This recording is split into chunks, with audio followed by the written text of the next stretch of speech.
دا یاد کوي زمانه دا خبره چې کوم ځای کې میلمه یې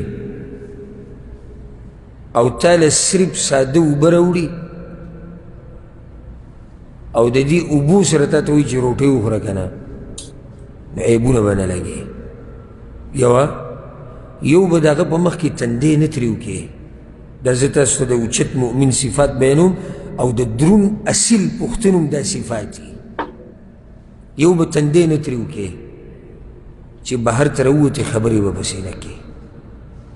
درې کارونه کم عیب به نه لګې تندی به نه ترې وکړې چې راووتې خبرې به نه کړې بلکې شکریه به ادا کړي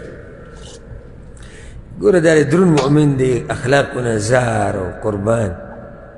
چې درشي ستا خواله ته ورته دال کې دی ساده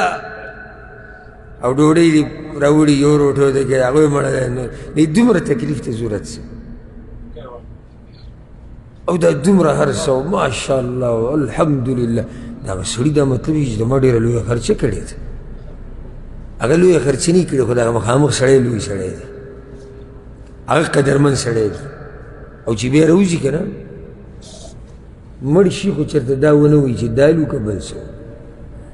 بلکې که دې تذکره وکړه د دغه کس راتللی چې دال راویستو یاره الله دې ورسره ښه وکړي مونږ یې بولي وو پرې روټۍ له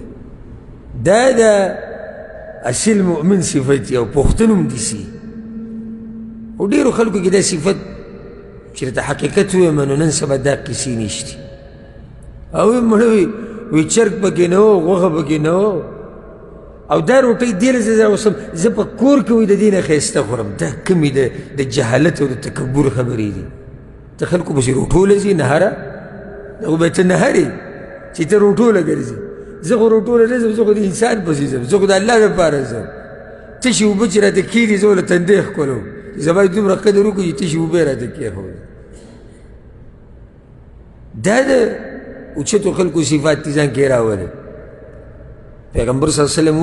وی که څوک راله دعوت راکړي که نه او په دعوت کې د ګډې بیزې د پانچې یا پایه چې ورته وایي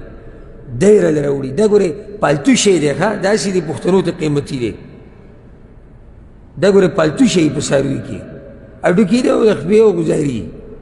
خو زموږ خلکو د دا شی او لرې دا ورته الله ډېر قیمتي کړی دی دا دواړه پالتو شي دی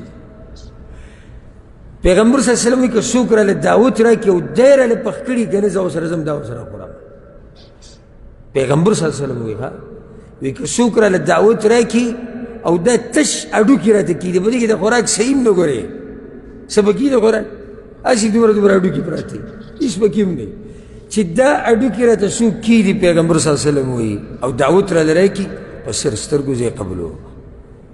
دې ته وایي د اوچت مؤمن صفات مگر زه په دې پسې دالې راونه ویستو پلانی شی راونه ویستو چای پکې نه و فروټ پکې نه و پیسته و بادام نه و دا قیسې مه کوه